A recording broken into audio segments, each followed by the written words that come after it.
خود پسندی اور اس کے نقصانات۔ ناظرین، خود پسندی اخلاقی جرم ہے اور اگر یہ خود پرستی میں تبدیل ہو جائے تو پھر یہ گناہ بن جاتا ہے۔ ہم یہ دیکھتے ہیں کہ عالم بالا میں یہ جو قبیح گناہ سرزد ہوا ہے یا یہ جرم سرزد ہوا ہے یہ ابلیس سے ہوا۔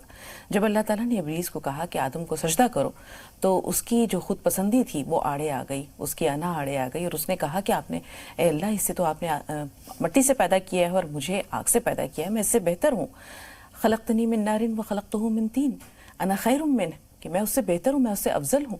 یہیں پر یہ خود پرستی جو تھی اس کی خود پسندی خود پرستی میں تبدیل ہو گئی، اور مزید برا یہ کہ اس نے اللہ تعالیٰ سے مزید سرکشی کی، مزید بغاوت کی اور یہ کہا کہ رہتے دنیا تک اللہ تعالیٰ مجھے اتنی مہلت دے کہ میں تیرے بندوں کو گمراہ کرتا رہوں، انہیں جو ہے وہ راہ حق سے صراط مستقیم سے بھٹکاتا رہوں۔ تو خود پسندی خود پرستی میں تبدیل ہو جائے تو یہ بہت بڑا گناہ بن جاتی ہے۔ لیکن خود پسندی ایک اخلاقی جرم بھی ہے۔ رسول اللہ صلی اللہ علیہ وسلم نے فرمایا کہ دو بھوکے بھیڑیے بکریوں کے ریوڑ میں اس طرح تباہی نہیں مچاتے جس طرح کے خود پسندی، یا یہ ہم کہہ سکتے ہیں کہ مال و دولت کی ہوس، عزت و شہرت کی بھوک، طمع، یہ ایک بندہ مومن کے دل کو نقصان پہنچاتی ہے۔ تو خود پسندی کے کیا نقصانات ہیں، کس طرح یہ خود پرستی میں تبدیل ہو کر گناہ بن جاتی ہے اور کس طرح ہم اس سے نجات پا سکتے ہیں، تمام باتوں پر بھرپور گفتگو ہوگی۔ اس کے لیے مجاز صاحب کی طرف چلتے ہیں۔ جی مجاز صاحب۔ الحمدللہ رب العالمین والصلاة والسلام علی رسول الکریم وعلی آلہ وصحبہ اجمعین، اما بعد، اعوذ باللہ من الشیطان الرجیم، بسم اللہ الرحمن الرحیم، رب اشرح لی صدری ویسر لی امری واحلل عقدۃ من لسانی سبحان ربک رب العزۃ عما یصفون وسلام علی المرسلین والحمدللہ رب العالمین۔ خود پسندی اور اس کے نقصانات، اس موضوع کی شروعات ایک حدیث پاک سے کرتے ہیں۔ ایک بار حضور صلی اللہ علیہ وسلم نے یہ بات فرمائی، یہ بہقی کی حدیث ہے، ابو ہریرہ رضی اللہ تعالیٰ عنہ سے مروی ہے کہ ہلاک کرنے والی جو تین چیزیں حضور صلی اللہ علیہ وسلم نے بیان فرمائی، ان میں ایک تو نفس کی پیروی کرنا آپ نے، دوسرے بخل، اور تیسرے یہ فرمایا جو سب سے سخت چیز ہے وہ آدمی کی اپنی خود پسندی ہے۔ ایک اور حدیث پاک ہے ابو داؤد شریف میں، اس میں حضور صلی اللہ علیہ وسلم نے یہ بات فرمائی ہے کہ جو شخص یہ پسند کرے کہ لوگ اس کی تعظیم میں کھڑے ہو جائیں وہ اپنا ٹھکانہ جہنم بنا لے۔ ایک اور قول میں حضرت قادر جیلانی رحمۃ اللہ علیہ کا اپنے بیٹے کو جو نصیحت کی تھی انہوں نے، وہ اور یہاں بیان کر دوں، اس سے تھوڑا سا اندازہ ہو جائے گا یہ کتنی بڑے عذاب کی بات ہے۔ ایک بار انہوں نے اپنے بیٹے کو یہ بات کہی کہ تو درویش یا تو اللہ والا یا تو ولی اللہ کبھی نہیں بن سکتا جب تک تیرے لیے تیری تعریف اور تیری تذلیل دونوں برابر نہ ہو جائے۔ اب آپ یہ دیکھیے کہ اللہ سے بغاوت ہی خود پسندی ہے۔ ہر باغی خود پسند ضرور ہوگا، مطلب خود کو کچھ سمجھتا ہوگا۔ شیطان کا پہلا فعل ہی خود پسندی تھا، جو آپ نے بتایا کہ تو نے مجھے آگ سے بنایا، اسے مٹی سے بنایا، میں بڑھتر ہوں، یہ کمتر ہے، میں اسے سجدہ کیوں کروں، سجدے سے انکار کر دیا۔ ایک اور بھی بات اس نے کہی کہ میں نے تیری زیادہ عبادت کی ہے، مطلب اپنے آپ کو عبادت گزار سمجھنا، اور اس کی وجہ سے وہ سمجھتا تھا میں اللہ کے زیادہ قریب ہوں۔ تو قربت جو ہے اللہ کی، یہ سمجھنا کہ میں بہت زیادہ قریب ہوں، جب تک اللہ کی طرف سے اشارہ نہ آئے، اللہ کے حکم ماننا ہی تو اس کی قربت ہے۔ اس نے وہاں اس سے انکار کیا، تو یہ بھی اس کی جو وہ اپنی تعریفیں چاہتا تھا۔ اب جو اپنی تعریف چاہے گا وہ اللہ کی تعریف کب کرے گا؟ الحمدللہ رب العالمین جو آپ پڑھتے ہو، تمام تعریفیں، کل ثنا، تمام تعریف اللہ کے لیے ہے۔ تو جو اپنی تعریفیں چاہتے ہیں وہ بہت زیادہ خوش ہوتے ہیں اپنی تعریفوں سے، وہ اللہ کی تعریف بھی نہیں کر پاتے صحیح طرح سے۔ آپ یہ دیکھیں کہ کئی بار تو ایسا ہوا ہے کہ لوگوں نے خود پسندی میں بڑھتے بڑھتے اپنی تعریفیں چاہتے چاہتے اتنا زیادہ حد سے گزر جاتے ہیں اکثر لوگ کہ معاذ اللہ اگر اللہ کی طرف بھی کوئی تعریف منسوخ کی جائے تو انہیں برا لگتا ہے۔ اس کی مثال ایسے سمجھیے کہ کسی نے مان لو کوئی اچیومنٹ ہے، اس کا کوئی کامیابی ہے، اس نے کچھ اچیو کر لیا، تو اگر کوئی یہ کہتا ہے کہ بھائی یہ تمہارے اوپر اللہ کی عطا ہے تو اسے برا لگتا ہے کہ یار یہ تو میری محنت کا نتیجہ ہے اور یہ اللہ کی طرف منسوخ کر رہا ہے اسے۔ قارون نے یہی تو کہا تھا۔ جی، تو یہ ہے نا مسئلہ کہ یہ اس میں اللہ کی تعریف بھی انسان کو بری لگنے لگتی ہے۔ یہ بڑا خطرناک معاملہ ہے۔ حضور نے تو ایک بار یہ بات تک فرمائی ہے کہ جو خود پسندی کا گناہ ہے یہ 70 سال کے اعمال انسان کے ضائع کر دیتا ہے۔ تو یہ اتنا بڑا گناہ ہے، اس سے ریاکاری کی طرف جاتا ہے آدمی۔ میرا اچیومنٹ، جو میرا کاروبار، میری خوبصورتی، میرا پیسہ، میرے بچے. ارے بھائی اللہ نے ٹیلنٹ، صلاحیت، اللہ نے خوبصورتی، اللہ نے مال، اللہ نے طاقت بے شمار بانٹا ہے لوگوں میں. آپ کی بھی ہو سکتی ہے، دوسرے کی بھی ہو سکتی ہے، لیکن اپنی ہی سب کچھ سمجھنا اور دوسرے کو حقیر سمجھنا اصل میں یہ ہے خود پسندی. اور اس کا اتنا بڑا نقصان ہے کہ انسان شیطانیت کی طرف جاتا ہے، شیطان کے چیلوں میں شمار ہوتا ہے اس کا. بالکل مجاز صاحب، انا لی و عندی. شیطان نے یہ کہا تھا انا خیر من، میں آدم سے بہتر ہوں، برتر ہوں، افضل ہوں. لی الیس لی ملک مصر وہذہ الانہار تجری من تحتی. فرعون نے یہ بات کہی تھی کہ کیا میرے پاس مصر کا ملک نہیں ہے اور یہ جو نہریں ہیں یہ بہتی ہیں یہاں، یہ میرے بھی تابع ہیں، میں تمہارا رب اور ہوں. میں تمہارا رب ہوں. یہ فرعون نے کہا تھا. اور عندی، یہ قارون نے کہا تھا جس کا بھی آپ نے حوالہ دیا کہ یہ جو تمام چیزیں ہیں یہ میرے ہاتھوں کی کمائی نہیں ہے، کس طرح دوں؟ اسے میں کیسے کہوں کہ یہ اللہ کی عطا ہے. تو انا لی و عندی، یہ تین کلمات ایسے ہیں جو انسان کو عرش سے فرش پر بلکہ پاتال کی گہرائیوں تک لے جاتے ہیں. قارون کے بارے میں یہ ہے کہ وہ دھستا جا رہا ہے اور تا قیامت وہ دھستا رہے گا.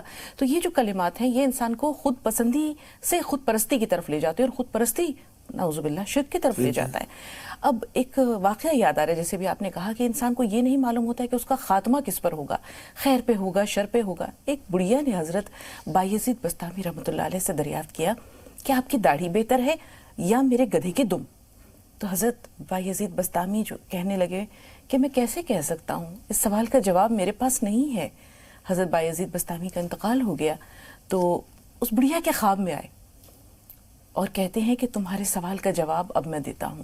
اللہ کا شکر ہے کہ میرا خاتمہ خیر پر ہو گیا، اللہ نے مجھے بخش دیا، میری بخشش ہو گئی، تو میں یہ کہہ سکتا ہوں کہ میری داڑھی تمہارے گدھے کے دم سے بہتر ہے. تو مجاز صاحب جو اللہ والے ہوتے ہیں وہ ہر دم خشیت الہی میں، خوف اور خشیت میں یہی فرق ہے. خوف جو ہے وہ گناہ سے ہوتا ہے اور خشیت اللہ سے، اللہ کے عذاب سے، اللہ کے عتاب سے، اللہ کی پکڑ سے ہوتا ہے. ان دونوں لفظوں میں یہی ایک چھوٹا سا حد فاصل ہے یا فرق ہے. تو اللہ والے ہمیشہ اللہ سے ڈرتے رہتے ہیں. ہاں، اصل میں جو نام آپ نے لیا ہے نا حضرت ان کا بایزید بستامی صاحب کا، ان کے بارے میں یہ مشہور ہے کہ ایک انہوں نے فرقہ اپنا مطلب ایک حساب سے گروپ اس طرح کا بنا لیا تھا جو ملامتیہ کہلاتا تھا. مطلب یہ چاہتے تھے کہ کسی بھی طریقے سے میری کوئی تعریف نہ ہو، بلکہ شریعت کے دائرے میں کچھ اس طرح کے کام کیا کرتے تھے کہ لوگ ان کے اوپر ملامت کریں اور ان کے اعمال ضائع نہ ہوں، برباد نہ ہوں. یہ بہت بڑے بزرگ گزرے ہیں، انہوں نے اپنے شاگردوں کو بھی یہ سکھایا ہے. میں نے کچھ چیزیں ان کی پڑھی ہیں. تو اب اس طرح کی اگر کبھی انسان کا نفس پھولے اور اسے لگے کہ میری تعریف ہو رہی ہیں، یہ میرا اندر سے نفس پھول رہا ہے، تو اسے کچھ ایسی حرکتیں کر دینی چاہیے. میں خود اپنے بارے میں سمجھتا ہوں کہ مجھے، کیونکہ میں بھی گناہ گار انسان ہوں، تو میں تو کچھ اس طرح کی حرکتیں کرتا ہوں کہ مسجد میں جاؤں گا، بنا ٹوپی کے نماز پڑھ دوں گا. ہو جاتی ہے نماز، معاشرے کے لوگوں کو لگتا ہے کہ یہ، تو وہ تھوڑی سی ملامت یا برا سمجھتے ہیں، تو اس سے یہ لگتا ہے کہ بھائی ہمارے اندر کوئی کمی ہے.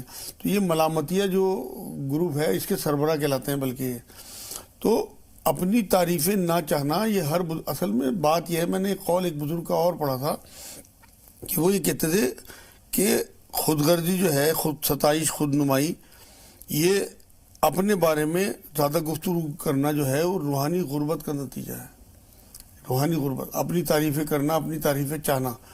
اصل میں تو تعریف صرف اور صرف اللہ کی ہے. آپ کی خوبصورتی ہو، آپ کے بچے ہوں، آپ کی صلاحیت ہو، آپ کا مال ہو، آپ کی طاقت، آپ کی قوت، یہ تمام تر چیزیں اللہ کی دی ہوئی ہیں. اگر کوئی انسان بہت اچھا گلکار ہو، اچھا شاعر ہو، مان لو کوئی اچھا آرٹسٹ ہو، اور یہ اپنے آپ کو سمجھنے لگے، جو میں دیکھتا ہوں کہ لوگ میرے آگے پیچھے پھر رہے ہیں، سائن لے رہے ہیں، مطلب لوگ جو ہیں وہ بہت زیادہ پذیرائی دیتے ہیں، اسے یہ اندازہ نہیں ہے کہ 1 منٹ میں اللہ یادداشت چھین لے، گویائی چھین لے، کوما میں ڈال دے. یہ سب اس کی دی ہوئی چیزیں ہیں. اگر ہم اسے عطا سمجھیں گے تو یہ ہمارے لیے بہتری، یہاں کے لیے بھی اور وہاں کے لیے بھی. وجہ یہ ہے کہ یہاں کا جو معاملہ ہے یہ تو بہت تھوڑا سا ہے، وہاں کا جو معاملہ ہے، اصل چیز جو ہے وہ آخرت کی ہے.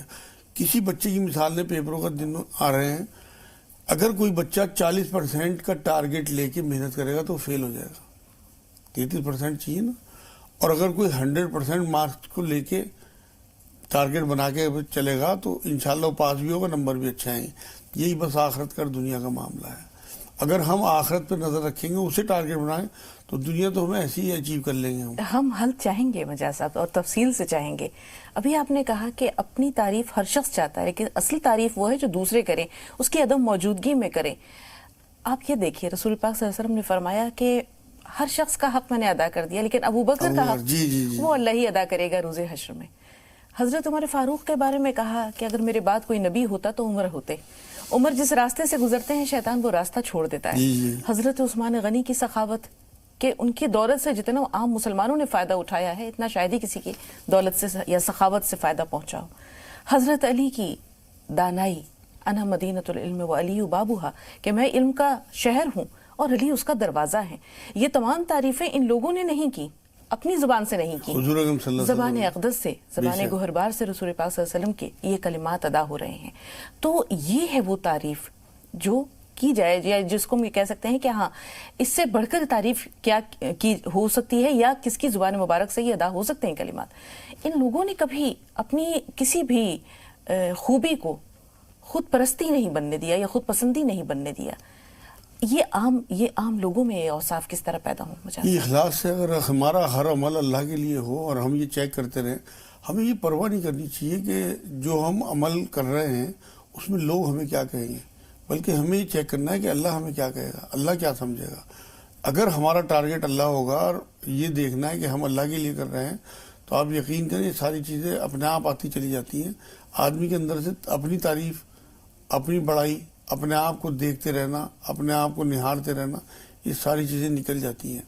وہ یہ سمجھتا ہے کہ جو میرے اندر صلاحیتیں ہیں وہ سب میرے اللہ کی دی ہوئی ہیں اور وہ کبھی بھی سلب کر سکتا ہے انہیں. آپ یہ دیکھیں کہ ہم یہاں پہ اکثر یہ دیکھتے ہیں کہ لوگ اپنے بارے میں بہت زیادہ گفتگو کرتے ہیں، اپنی تعریفیں کرتے ہیں، اپنی تعریفیں چاہتے ہیں. بات یہ ہے کہ اگر آپ کوئی ایسا اعمال یا ایسا کام کر بھی رہے ہیں تو یہ اللہ کی عطا ہے، اس میں کیا تعریف چاہنا. آپ کے اللہ کی تعریف ہونی چاہیے کہ اس نے آپ کو یہ صلاحیت دی. لوگ اکثر دعاؤں کے لیے کہتے ہیں، میں تو یہ کہتا ہوں بھائی دعا کے لیے کہنے کی کوئی ضرورت نہیں ہے. آپ ایسے اعمال کرو کہ لوگ خود بخود آپ کو دعا دیں، مطلب ان کے دلوں سے دعا نکلے. حضور صلی اللہ علیہ وسلم کو آپ یہ دیکھیں نا، آج تک رہتی دنیا تک دعائیں ملتی رہیں. درود شریف کیا ہے؟ اپنے آپ میں دعا. ہر جگہ اللہ نے اپنے رسول کا نام جو ہے وہ نمایاں کر رکھا ہے. اذان ہو، نماز ہو، ہر جگہ. وہ اس کی وجہ یہی ہے کہ وہ ان 63 سال میں اس امت کے لیے اتنا کچھ دے کے گئے ہیں کہ آپ اندر سے آپ کی ہوک اٹھتی ہے کہ اتنا رسول کی تعریف کروں، کہ اتنا رسول سے محبت کروں. تو ہم حضور کے امتی ہیں، ہمیں ان کی پیروی کرنی ہے، ہمیں ان کے پیچھے چلنا ہے. تو ہم خود ایسے کام کریں جو تعریفوں والے کام ہوں، لیکن اپنا نفس نہ پھولنے دیں. تعریف خود نہ چاہیں. کوئی تعریف کرتا ہے، اللہ کی طرف سے کسی کے دل میں محبت ہے، کوئی حرج نہیں ہے اس میں. لیکن اگر ہم اپنے آپ تعریفیں چاہتے ہیں اور اگر کوئی تعریف نہ کرے تو ہمیں برا لگتا ہے اور ہمارا نفس پھولتا ہے تعریف پہ، تو آپ یقین کریں کہ ہمیں دوزخ لے جانے کے لیے کافی ہے بات. کیونکہ اس سے ریاکاری آتی ہے، اس سے نفس پھولتا ہے، اس سے لگتا ہے کہ میں کچھ ہوں. اور یہ جو میں لفظ ہے نا، حضور صلی اللہ علیہ وسلم کی 63 سال کی زندگی آپ اٹھا کے دیکھ لیں، ان معنوں میں حضور نے میں لفظ استعمال نہیں کیا، کیونکہ انا کا لفظ ہے. تو میں نے یہ کر دیا، میں نے یہ کر دیا، میں اکثر لوگوں کو دیکھتا ہوں یہ اپنا اچیومنٹ سمجھتے ہیں. ہم نے نہیں کیا، یہ کائنات اللہ کی ہے، وہ چلا رہا ہے، سب کچھ اس نے کیا ہے. جو ہمیں جو دیا وہ بھی اللہ نے دیا اور وہ کبھی بھی لے سکتا ہے، اس کی دی ہوئی چیز ہے. اس پہ افسوس بھی نہیں ہونا چاہیے. اگر ہم اپنا سمجھتے رہیں گے تو چھن جانے پہ ہمیں افسوس ہوگا. یہ ابھی ہمیں خود پسندی سے نکالتی ہے بات کہ ہم اپنی تمام تر چیزیں جو ہیں اس کا سارا دار و مدار اللہ پہ ڈالنے کی، یہ اللہ کی دی ہوئی ہیں اور ہم سے کبھی بھی وہ لے سکتا ہے. رسول اللہ صلی اللہ علیہ وسلم فتح مکہ کے وقت قصوہ پر سوار ہیں اور شہر میں داخل ہو رہے ایک فاتح کی حیثیت سے مجاز صاحب، لیکن آپ کا سر اقدس عاجزی سے اس طرح جھکا ہوا ہے کہ بار بار کجاوے سے ٹکرا رہا ہے. اس سے بڑی مثال پوری تاریخ میں ایک فاتح کی نہیں ملے گی کہ یہ انداز ہے عاجزی کا، یہ انداز ہے انکساری کا. یہی وہ عاجزی ہے مجاز صاحب جو ہماری خود پسندی کو توڑتی ہے.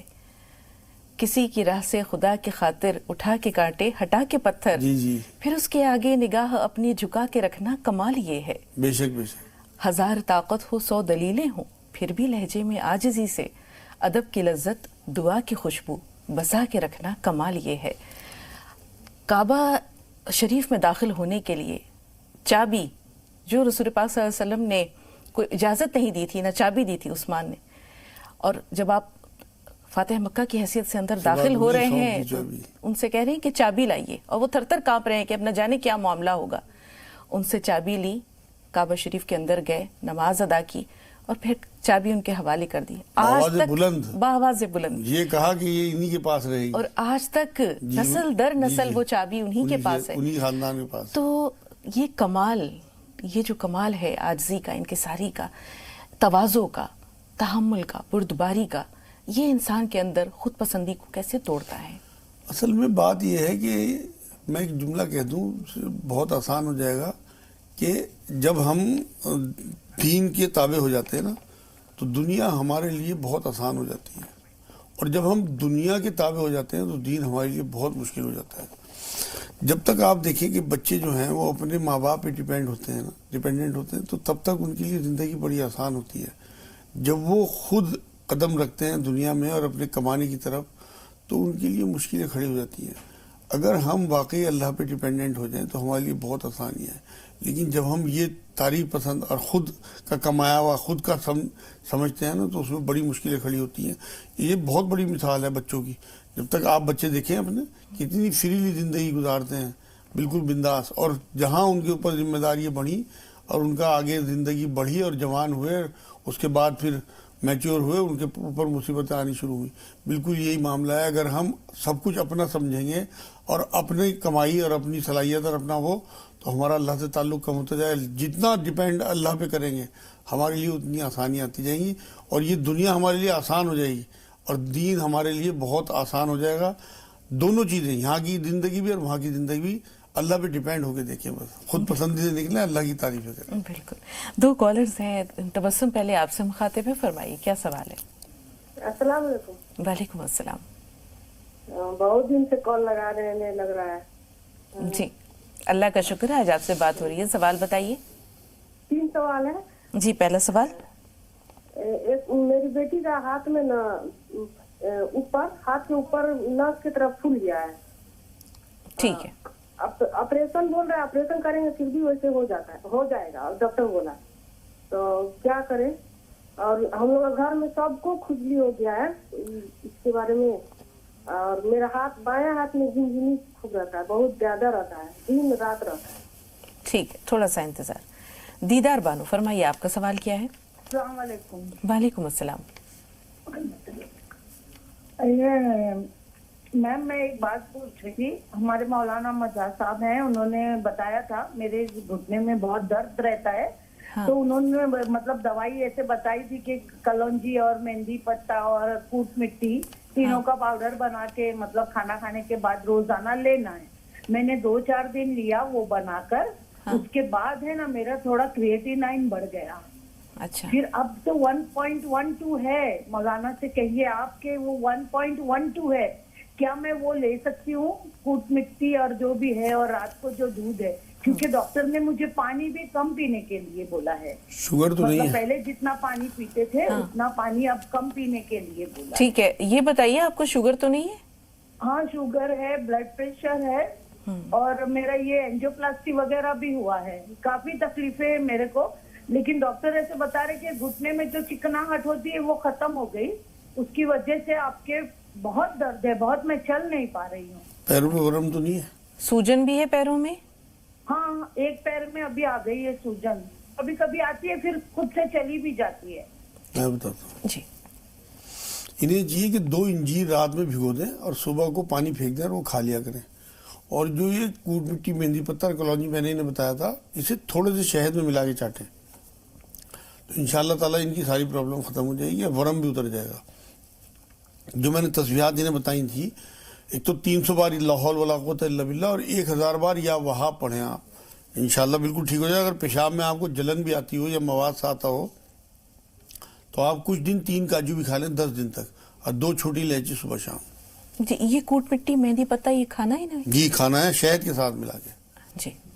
اب بہن نے جو 3 سوال بتائے ہیں، بچی شاید ان کی بیٹی ہے جس کے ہاتھ کی ایک نس ہے جس میں سویلنگ ہے، وہ پھول گئی ہے، ڈاکٹر نے آپریشن بتایا ہے. نہیں آپریشن نہیں کرانا، بلکہ 3 انجیر نہارمو روز اور 1 مٹھی کھٹے انار دانے کا جوشاندہ بنا کے اسے پلائیں.